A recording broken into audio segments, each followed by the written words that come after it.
Alright, welcome back everyone to another Company of Heroes 2 replay cast. This time we're gonna have, as you can see, a freebie on Ethelbrecht Station.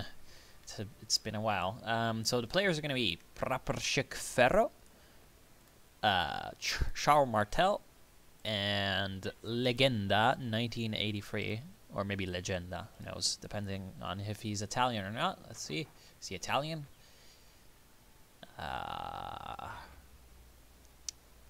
have no idea where he's from, so I'm just gonna call him Legenda because it sounds cooler. Anyway, on the opposing side of, I believe they're all Free Soviets. Yeah, and the person who sent in the replay, I don't remember like if he wrote in the email what name he was playing under. Yeah, so I'm sorry, I do not know who you are, but I'm pretty sure he was playing as the Soviets. So this is going to be the side that we're going to be looking at most. And yeah, on the opposing side, we're going to have Wehrmacht, Wiedźmin 231, I believe that's how you pronounce it, but I'll just call him Witcher, because that's Witcher in Polish, hilarious. No Name as the OKW, and Mangoose as the OKW. Already, the Axis seem to be in a bit of a pickle because the Allies rushed for the big station. Of course, the titular Ethelbrecht Station is a pretty important feature of the map. If Mr. Charles Martel can get some conscripts in there and try to, deal with these bloody Stern Pioneers that are being spammed right now, because of course the patch allows this to happen now for some reason. Stern Pioneers are now mainline infantry. Yeah, he's gonna be in a good shape, of course. Ooh, MG42 being built, placed in the building, and right now it seems like everybody here is making some good usage of the buildings. Looks like in the north is going to go to the Axis, as Witcher is just kind of smashing through these conscripts. Prapershik Ferro went for a support weapons Campania, but he chose a very unoptimal place to place it. Okay, hold on. So if your base is over here, and you want your engineers to fight. Oh, I see what he's doing. This might be a tactic that they've concocted up together. It might be a coordinated effort to have 3 people on one side, or it might just be this guy being insane. He's built the support weapons Campania in the south, and he's sent his combat engineer squad in the south, but he has built also a mortar from the support weapons Campania, and he has sent the mortar to the north, where he now has absolutely no units that can spot for the mortar. I have no idea what's going on. And finally, the engineers are going to be relieved by some conscripts, and oh my god, 2 conscript squads in the massive structure. It's a shame that Charles Martel does not have urban defense. You know, that would have been an interesting play, with, of course, Ethelbrecht Station being just the map with the biggest building in history. And now these conscripts are going to, of course, gently get out and let the ladies go in first, aka the machine guns. Of course, the machine gun decides first, might as well just set up and get some good old suppression down on these Stern Pioneers. The Maxim at this point has been interestingly nerfed. Like, it does not, well, nerf buffed, I guess. It does not really suppress instantly as it did, but the newest patch does, give it some nice bonuses in the realm of of course, setting up and changing directions. So it's a very versatile little unit. Not really a unit I'd spam still, but you always need to be careful with Maxims whenever you're facing the Soviets, because they can always just decide to spam Maxims, just like Wehrmacht can decide to spam MG42s. And right now, it seems like Charles Martel is just being very, very aggressive. He's got Molotovs that are now nicely and cheaper, 80-10. He got very unlucky here, and the Molotov hit the building in front of the machine gun. Although this is actually a blessing in disguise, because now he can get his conscripts in the building and force away everybody here. Of course, the Germans know this, and Witcher is just pulling back with his units. He also has a bunker that's constructing. He's gonna have the MG42 from that. The problem is he's constructed it in range of this mortar, so this is not very good for him. And right now it seems like, always take care of your windows. Check out where your windows are. Of course, right now No Name has put 2 Stern Pioneers in that building, but that building does not have any windows facing eastward. So, of course, he's going to have to get his Stern Pioneers out of there, having taken some free damage. And his Stern Pioneers are taking huge casualties by approaching these conscripts in the possibly worst manner agreeable. Again, pay attention to how windows are looking. Don't approach the conscripts from the south or, well, I guess not really the south, the east or the west in this building. Approach them from the north and the south, especially because they only have 2 windows facing here. So really, this disaster for the Sturm Pioneers could have definitely been avoided.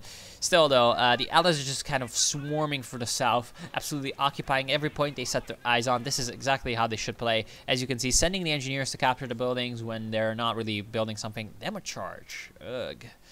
I think Mr. Who's that? Praporshik.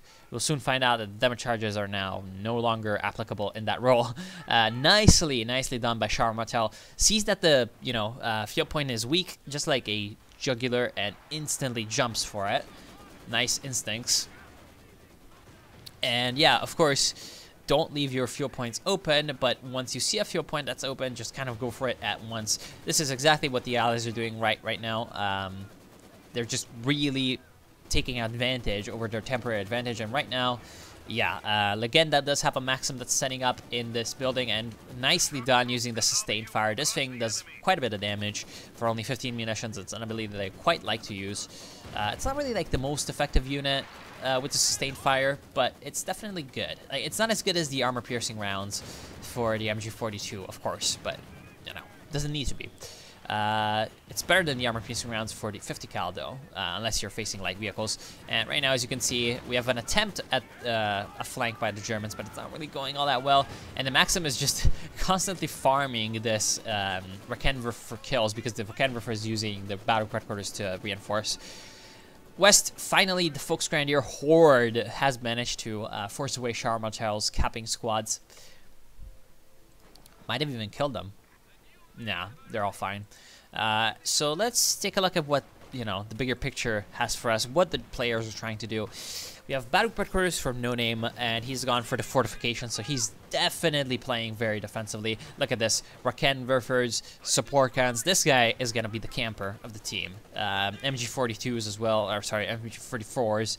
So he's really going to try to take over perhaps one side of the map, like the center, and trying to defend it as much as possible. Although that's kind of what Witcher is trying to do as well.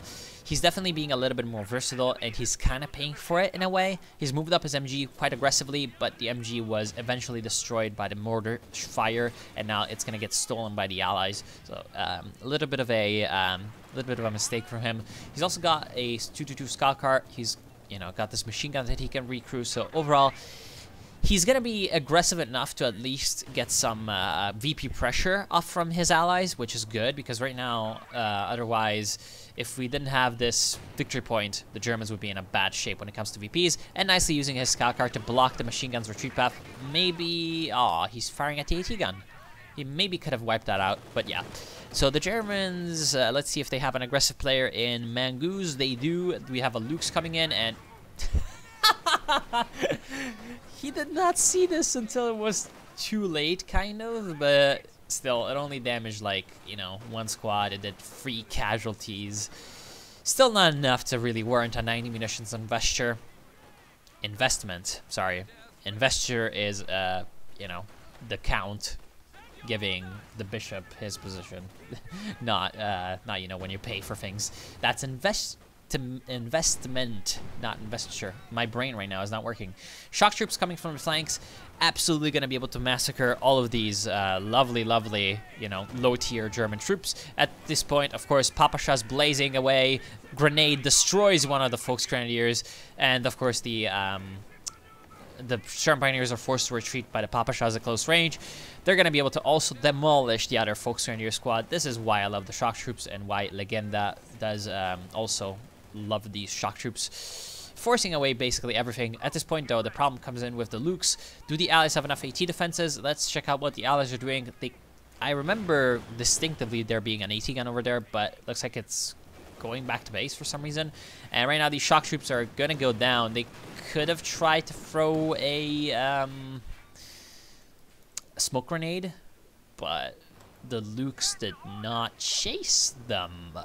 Why? This Lukes could have taken down the shock troop squad. 390 manpower. So even better, could have just gone down the drain. Anyway, Praporshik is going with urban defense. Okay, see, I was thinking that Char Martel or Legenda could have gone with that, but no. Legenda has gone with counterattack, and of course Char Martel has gone with that lovely, was that like support terror tactics? I thought it was combined arms support tactics, but no. Those two guys look basically the same, but yeah, terror tactics, okay choice. Wait. Then this thing, oh no, right, this is not counterattacks. Right.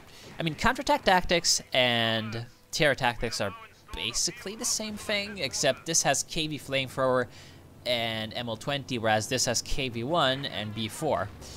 And of course, for Mother Russia. I mean, the Fort of Motherland is very, very, very strong. It's an amazing ability.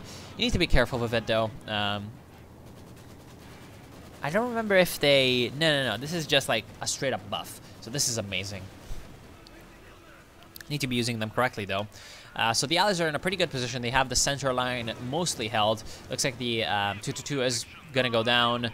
Unfortunately, we seem to have a bit of an anti-infantry problem that's kind of being solved by these machine guns, but we have an interesting paradrop from these Fallschirmjägers, and the Fallschirmjägers is newly sort of buffed by having the paradrop instead of the instant pop-off from the building, which reduced their cost by quite a bit. We have a nice paradrop. They're going to be able to get behind these machine guns and do quite a lot of damage, but the second machine gun does manage to set up and probably will be able to save its own skin by suppressing them. And these Fallschirmjägers really need to retreat, because otherwise they're going to be completely wiped out, and you still don't want them to be wiped out. They're still 380 points. Looks like the M5 half-track for Praporshik is going to be, you know, helping to reinforce all these support weapons. But in the south, while all of that was happening in the north, it seems like the Axis are pushing up quite aggressively. However, they have reached, you know, Stalingrad position over here.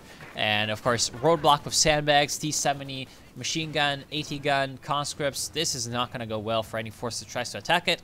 However, these units are also units that can do quite a bit on the aggression. So we'll see if the Allies can, you know, find their aggressive spirit once again. So Char Martel, once again, he's got to have the KV Flamethrower at tier 4. Which is, in my opinion, a nerf from the from just the call-off, because the call-off was just very, very good. You could just instantly react to, you know, circumstances and have a little bit more of a flexibility approach. Whereas this, I mean, you can get the KV Flamer a little bit earlier sometimes because of this, but, I mean, it probably will not be early enough, because it's Soviet tier 4. It takes a heck of a long time to get there, so still gonna need to be careful about enemy vehicles coming in. Wait, what is happening over here? I'm not even gonna think about that. Still have to worry about enemy vehicles coming in before the KV Flamethrower can reach the battlefield. And right now, that was an interesting bait, kind of, by these Luxes. The T-70 did fall for it and get plopped by these Panzerschrecks, but these Panzerschrecks decide to not finish off the T-70. So they're gonna get out, are they? They might get wiped. Aw, they're lucky that everybody misses. Once again, Soviet accuracy comes in to favor the Germans, and they manage to escape. So the defensive guy, yeah, he's building up his little tent. He's got the Schwerpanzer quarters, literally putting on the tents. He's got his infrared searchlight, which is an amazing, amazing unit with amazing abilities. Of course, map hacks. Map hacks are always a good idea. I mean, think about this guy. He's like, yeah, my job is the easiest. Still, the map hack Swagen is a very, very good choice. Only 200, like, what, 10 manpower? 200 manpower and 5 fuel. Just literally a steal for this amazing fucking unit. Like, just always great. If you're playing as the Germans, unless for some reason you never go for a battery patrollers and you just want to spam Luxes like Mangoose. Wait, a third Lux? Oh god, what is happening? I don't know. Unless you're doing the Mangoose and being a retard, because that's what he's doing, just always, every game, buy an infrared half-track. It's just always so useful. Yeah, it seems like we have an interesting fight going on in the north. It seems like Praporshik Ferro has gone for the, you know, tier 3 approach, just like his friends. He does, however, have an AT gun hidden behind here, and he's gonna get invested by Luxatron. There's two Luxes in the same spot. Of course, this is kind of confusing the allies as they're not really realizing the danger of all of this. They're taking huge casualties. Mangoose thankfully decides to cancel out the Lukes for a Stuka, but at this point it's a little bit too late because here comes the T-34s in the south, and at this point the Luxes are really not going to be able to do all that much against the T-34s. Yeah, T-34's gonna get some good shots in on those MGs. Huge blob from Mangoose is probably gonna get just run over by the T-34s or killed by the T-70. Yeah, overall, oh god, grenade is gonna come into that blob. Yep, there goes the squad. That was a Volksgrenadier. Yep. Just as I thought, the Allies are easily able to counter the blob push. Just, you need to be very careful with that kind of thing. And Ostwind on the field, this is gonna be very dangerous for the Allies because, of course, it ignores the terrain right now, so yeah, this thing is going to be able to shoot through all the ruins. T-34 comes in, sees a very nice searchlight. It's going to be able to take it down. Searchlight destroyed, and here comes the 76mm round, completely demolishing the unit. At this point, the shock troops and the T-34s are only going to be stopped by the presence of the Schwer Panzer headquarters. Here comes a nice Stuka barrage in the north that's going to probably do some damage. Yeah, it takes out the anti-tank gun. However, the Ostwind is coming in and destroys the machine gun, and at this point, as you can see, it's kind of missing because of the ruins in the middle, but, you know, the Ostwind is still going to be dangerous. Of course, the anti-tank gun has been destroyed, so the Ostwind can just kind of easily come in, not have to fear about anything except anti-tank grenades. Here comes the anti-tank grenade. Oops, it's at maximum HP, so it doesn't really matter, and it's now going to be able to plop away at the conscripts, probably destroy the squad. If it's going to chase them down, it's going to be able to kill them and kill the half-track, but it doesn't look like it presses its advantage, which is a bit of a mistake, because it allows the anti-tank gun to be recruited. However, yeah, the machine gun is going to be taken down, which means that the infantry can take down the anti-tank gun, but T-34-76 comes in from the rear from Charles Martel, and he's going to be able to just kind of come in with the conscripts, nicely coming in to support his ally at his moment of need. Because at this point, Praporshchik Ferro didn't really have any chance of actually repelling this German push. So this is pretty good. However, nicely positioning an anti-tank gun, Witcher is going to be able to force away the T-34-76. Charles Martel, with the terror tactics, does not really want to go for... oh no, right, he's the guy with the KV Flamethrower. Because for some reason, this KV-8 Flamethrower heavy tank icon got changed from, you know... Let's see if I can, like, bring it up. Yeah, look at that. Look at that. Here you see the old icon of the KB Flamethrower, the one with the actual flamethrower showing. Whereas this is literally the same. Well, it's not literally the same. There's, like, a tiny bit of a difference. But if I see that, I think it's a KB1. Because that's a KB1. It looks exactly like a KB1. I don't know. Ramblings aside, it seems like, yeah, these Fallschirmjägers are going to get, you know, just flaned by the T-70. For some reason, they're not escaping. So, yeah, easy kill for the T-70.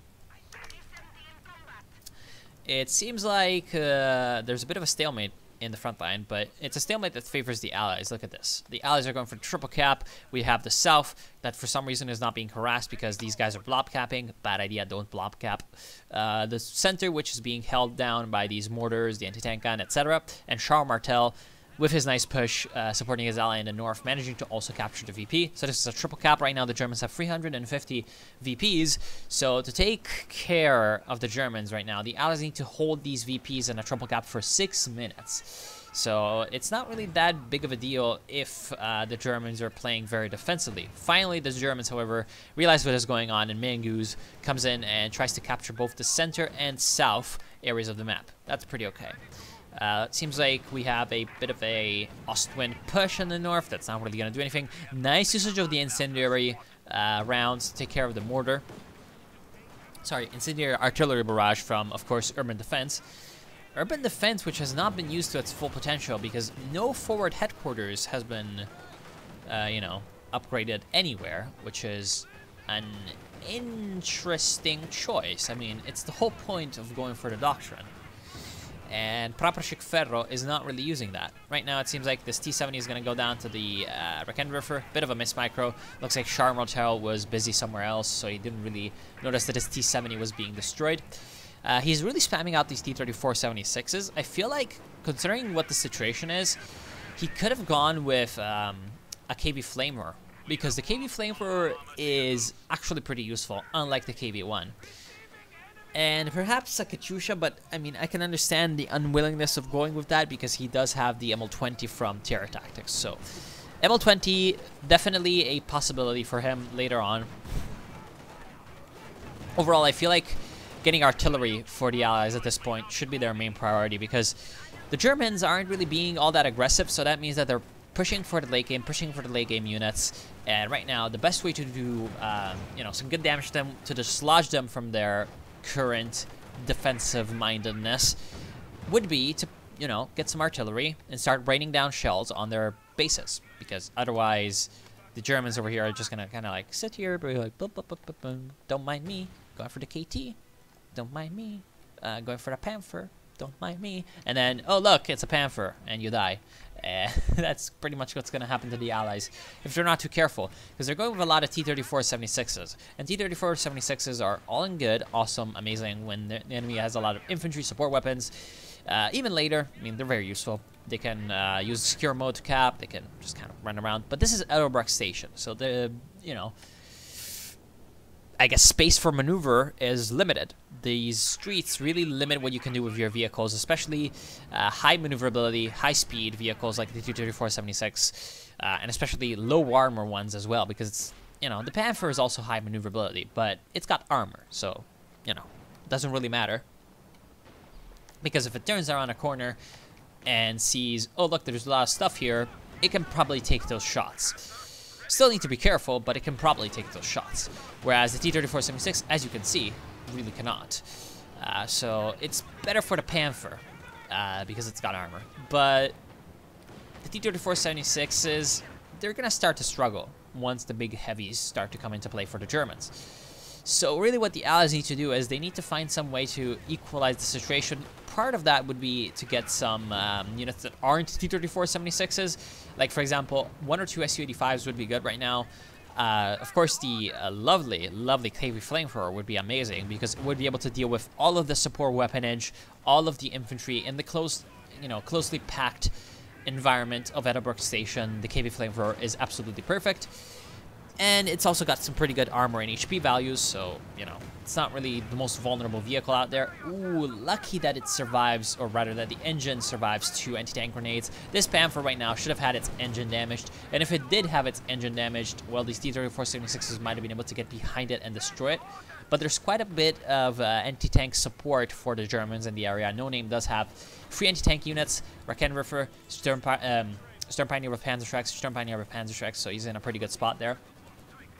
However, the Allies have managed to steal Luke's, that's already pretty good, and they've managed to re-establish the triple cap. Restoring that triple cap is amazing for them, especially because Mangoose, he used to be the most aggressive of the Germans. Right now, he has gone for 2 Stukas.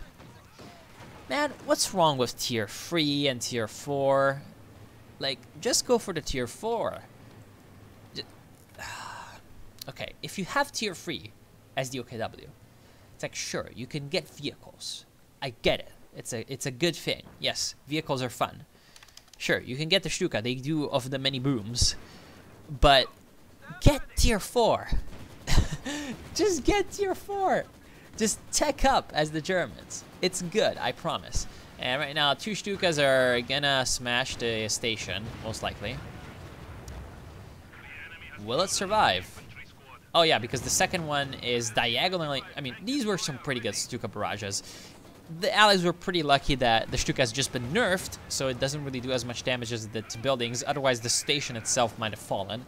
And that could have been an interestingly bad situation for the Allies in the south-southwest.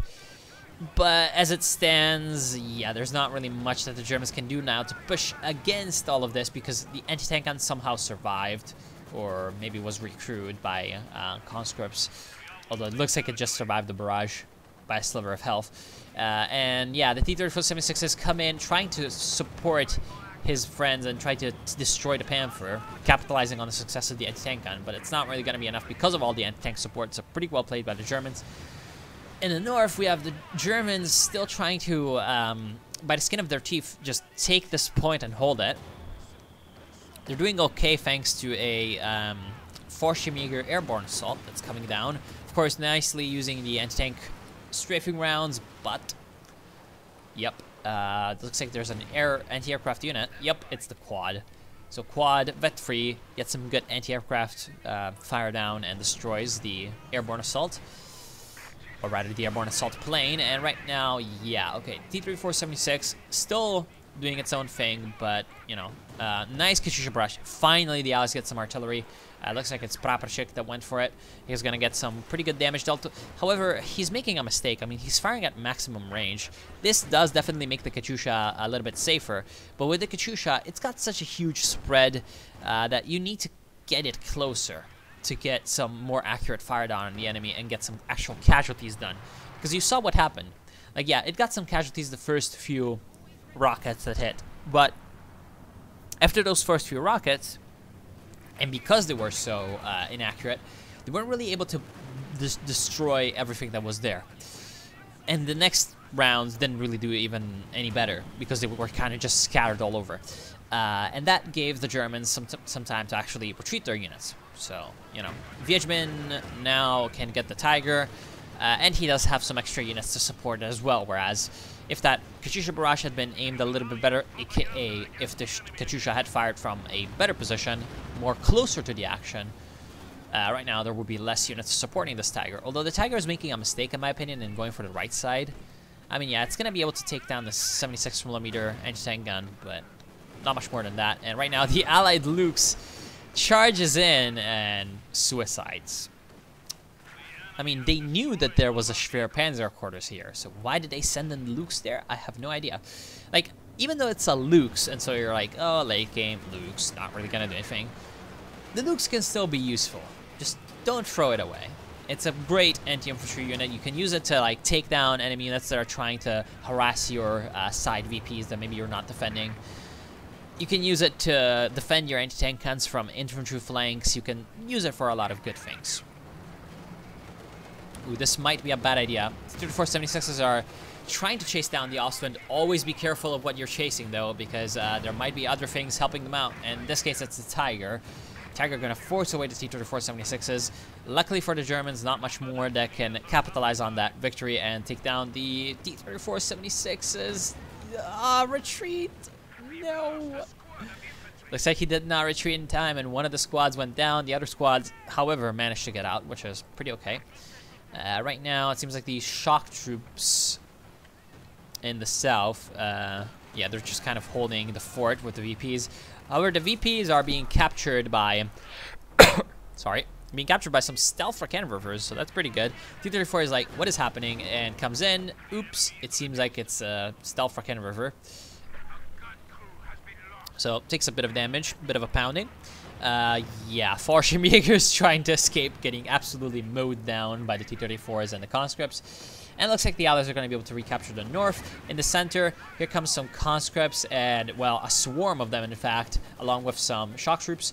Interestingly enough, the shock troops not really moving into close range until now, but they're going to be able to absolutely deal with these German troops and recapture the center. Panther charges through the side street, which is really not going to accomplish anything for the Germans. Although the Panther is kind of in a position to flank around and trying to hunt down the Katyusha, it's not really going to do that. It's going to come in and try to avoid the fire of this Su-85, but still get some pot shots down on this T-34. Still, the Panther needs to be very careful. Let's check out the vision for the Germans. They don't know what's out here. They don't know what's out here. And so right now, they're going to get not punished because these guys were retreating. But the Panther is at, as you can see, like 78% HP or something. So any anti-tank grenade right now would be taking it down, and anything can flank it. Even T-3476s, T-34 comes in, can probably try a ram. Maybe does not want to risk it. And right now, yet more Katyusha fire is going to rain down on those German HQs.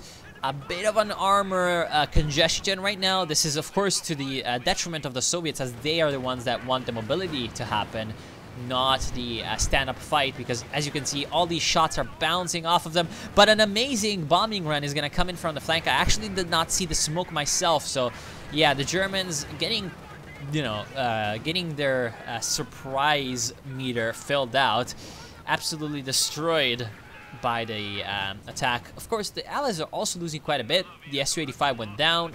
2 T-34-76s went down for Char Martel, and a third T-34-76 is going to go down for Legenda. But the Germans took some pretty huge casualties, and some pretty huge casualties that they cannot replace in any kind of way. I mean, the Allies lost 3 T-34-76s. That's like 270 fuel and what, 900 manpower? Yeah, 900 manpower. And they lost some other stuff, maybe. But the Germans lost, like, what, 600 plus 490? Because they lost a Panther. Yeah, so that's 530 plus 600 more. 1,130 manpower. Yeah, 1,130 manpower, so that's more manpower. And they lost 185 fuel and 230 fuel, so that's 415? I believe that's 415 fuel. So yes, they definitely lost more when it comes to fuel. And they also lost more when it comes to relative cost of units, which, by which I mean, well, Witcher does not really have, you know, 230 fuel to replace the Tiger, and he's not going to have that for a while. No Name does not really have, well, he actually did have enough fuel to replace the Panther. Still, it's going to be 1 Panther instead of 2 Panthers. Whereas, as you can see, Legenda already has 2 more T-34-76s in reserve. He also has, well, he had some reserves in fuel and manpower, but he's used them to take, you know, take a step further and go with the B4. And, of course, Char Martel, he did have enough resources to replace 2 T-34, well, 1 T-34-76. He's got enough to build another one right now, and he's also got a ML-20. So when it comes to what the Allies can actually put into the field, they're much better off than the Germans, because the Germans, of all of that they lost, they can replace the Panther. Whereas the Allies, in that same time, have put into place 2 more T-34s. They can put into place another one, in fact 2 more, considering the reserves that they have right now. And they've also built some artillery pieces. So right now, they've replenished their forces a lot better than the Germans were able to. And so they're going to comparatively be in a better position. And of course, they also have the triple cap going. So considering even a relative draw when it comes to an engagement, you have to consider a lot of factors to think about who actually won. Because it's not just about trading and resources. It's also about in what kind of position you know, each side is in the game. Like, if the Allies are in a triple cap situation right now, and the Germans fight a battle near their base, and they kind of win, that's not necessarily a victory, because they should be the aggressive ones. They should be the ones taking the fight to the enemy and taking enemy territory. If they win a fight close to their base, it's not like they can really capitalize on it very greatly, because they're fighting on their home turf. They're not really recapturing territory with it. So this is not really all that good for the Germans. We have good choice by Witcher, actually. He's definitely the one of all the Germans that I like to play. Well, I like to play the most of all the German players. He knows that he's in a very bad position. He knows that there's a triple cap, and he does not have the time to actually go for another Tiger. He went for a Panzer IV instead. I like that play very much, but it's not going to really be enough. There's way too much AT on the field right now for the Allies, and way too many tanks to chew through. So at this point, I feel like there's nothing that the Germans can do. And partially, I'd have to place the blame on Mangoose. He really let his allies down. Like, he did not have any frontline presence. When he did, it was just a swarm of Luxes and blobs of infantry. He's been wasting his Fallschirmjägers. He's been wasting his Stuka barrages. I mean, yeah, he got 40 kills with them in the end, but it's like, it's not really had any impact. Like, this is, okay, sure, like, 40 kills for 200 fuel. And, like, how much manpower? 390 per Stuka, so 600 plus 100, 780 manpower and 200 fuel. Just to get 40 kills, and not really any unit that you can use to actually push up and put some pressure on the enemy, which is really the, like, cardinal sin of the Germans this game. They were not able to put any pressure on the Allies when it was required, so the Allies were just able to kind of huddle up in their preferred positions. You know, take the station, take the far side of the plaza over here, take the little defensive position over here, and just kind of worm in, just get a unit, sneak into the capture it, then defend it. They were just able to fight on their terms the entire time. And then eventually get artillery, get a swarm of tanks, and just kind of be hard to deal with. At this point, yeah, sure, the Germans have the late game. They have some good late game units. One-on-one, they can deal with it, blah, blah, blah, blah. But the Allies are just, they are just so ahead on a macro game level. They have so many more resources. They have so many more units. They have so many more VPs. It does not really matter. Despite the efforts of Witcher of trying to establish some control over the north that were sometimes pretty effective, despite also No Name's efforts, he did try to take over the center and sometimes the south as well. Because they were effectively pushing up 2v3 into a team that was not only, you know, kind of aggressive and pushing up some counterattacks every time the Germans were trying to do something. Like, every time the Germans... Interesting B4 miss. Every time the Germans captured a point, the Allies were coming in and trying to counterattack. They were not really sitting passively and taking it in the proverbial rear.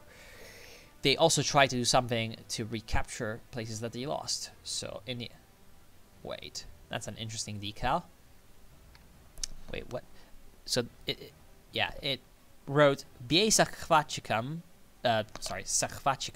which would be destroy the occupants, the occupation forces? Yeah, something like that. And then over that, they wrote Pobieda будет za nami, which will be victory will be ours. And something of the sort happened here as well. Looks like they decaled over the guard star, and then they put a star over Stalinets, which is like Stalin's man, or I guess Stalin's tank. And even here, Stalinets, and put Za Rodinu over it. So decals and skins not really working together right now. Interesting little tidbit. Wonder if the other players have something of the sort happening. Yeah, no, I mean, yeah, it does kind of look weird with the player colors. But at least there's nothing written on over here, so there's no decals on top of the decals. Whereas, let's see, Legenda, what skin's using? Standard. This is just a standard T34. Wow, my man. I also use standard. Just, you know, ram it in home. Because I think the skins sometimes look a little retarded. Wait. What you looking at, motherfucker? What's he looking at? The craters. Guess he's like, oh shit. If they shot here, next time maybe they shoot here. Anyway, bullshit aside, was I talking about anything that was actually like important? Well, yeah, you need to like be aggressive. If you just let the enemy sort of set up into their own little niche and then, well, do kind of what they want and not really disrupt their plans or their organization of their defenses in any kind of way, yeah, they're going to be able to come at you with, you know, more well-planned out attacks and more well-thought-out unit compositions, and overall, it's just not going to be fun for you. Whereas the Germans, as you saw, they were always just kind of throwing in types of units just kind of randomly. The Allies pretty much always had, like, okay, their own little place with all the support weapons, you know, machine guns overlapping with anti-tank guns, sometimes with support from the half-track, sometimes with anti-air, always with mortars in the rear to provide both line of sight and anti-enemy support weapon fire. And then they always had their tanks as well, just kind of always hovering around. They had some infantry supporting the tanks. It was always kind of working together all nicely. Whereas the Germans, there was the Panther over here without any infantry support. There was the Tiger over here, and also without any infantry support except some Pioneers. Thankfully, the T-34-76s just couldn't deal with the Tiger. There was the Tiger and the Panther over here without any infantry support, pushing up aggressively against a swarm of T-34-76s. I mean, overall, there was just a lot of improvisation from the Germans that could have perhaps been revised a little bit. But yeah, overall, I want to thank you for watching. It was a good game. Hope you've enjoyed, and I'll see you soon.